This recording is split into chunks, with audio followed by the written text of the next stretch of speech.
મિત્રો એક સાચી વાત સાંભળવી છે. કાલની જે ઘટના ઘટી ગઈ અહીંયાની, એક માણસ હતો બાંગ્લાદેશનો, બરાબર, અને એ માણસ આજથી 15-20 દી પહેલાં એ કોઈના પાસે 5 રિયાલ ઉધારા માંગવા માટે ગયો હતો.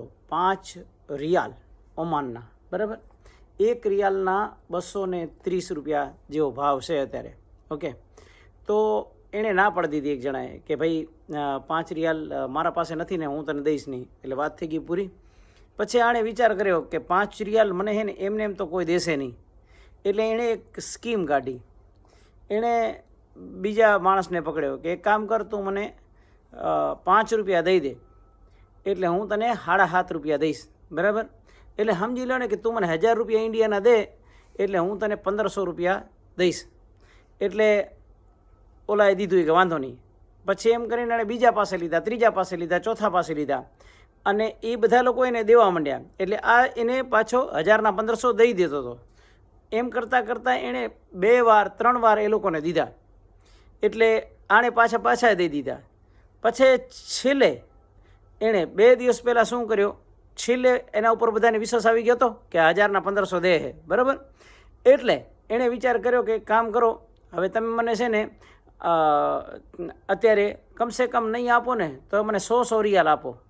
ઓકે, એટલે બધા એને 100 રિયાલ આપ્યા. એવા એ 100 રિયાલ એને ઘણા બધા જણાએ આપ્યા અહીંયાથી, બરાબર.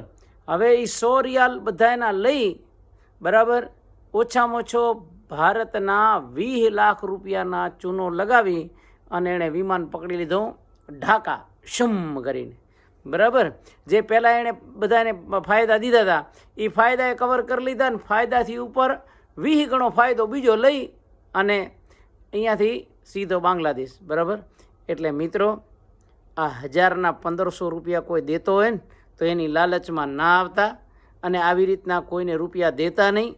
કારણ કે હમણાં આ ઓલું પિક્ચર આવ્યું હતું ને 21 દિન મેં ડબલ, હા, એ 21 દિનમાં ડબલ ન થાય પણ એ બધાએ જાય. ઓકે, એટલા માટે ચેતતા રહેજો અને કોઈને રૂપિયા આવી રીતના ઓફરના ભાવે દેતા નહીં. નકા એ 1000 જશે ને 1500 જશે ને બીજા 25-30 હજાર બીજા જશે.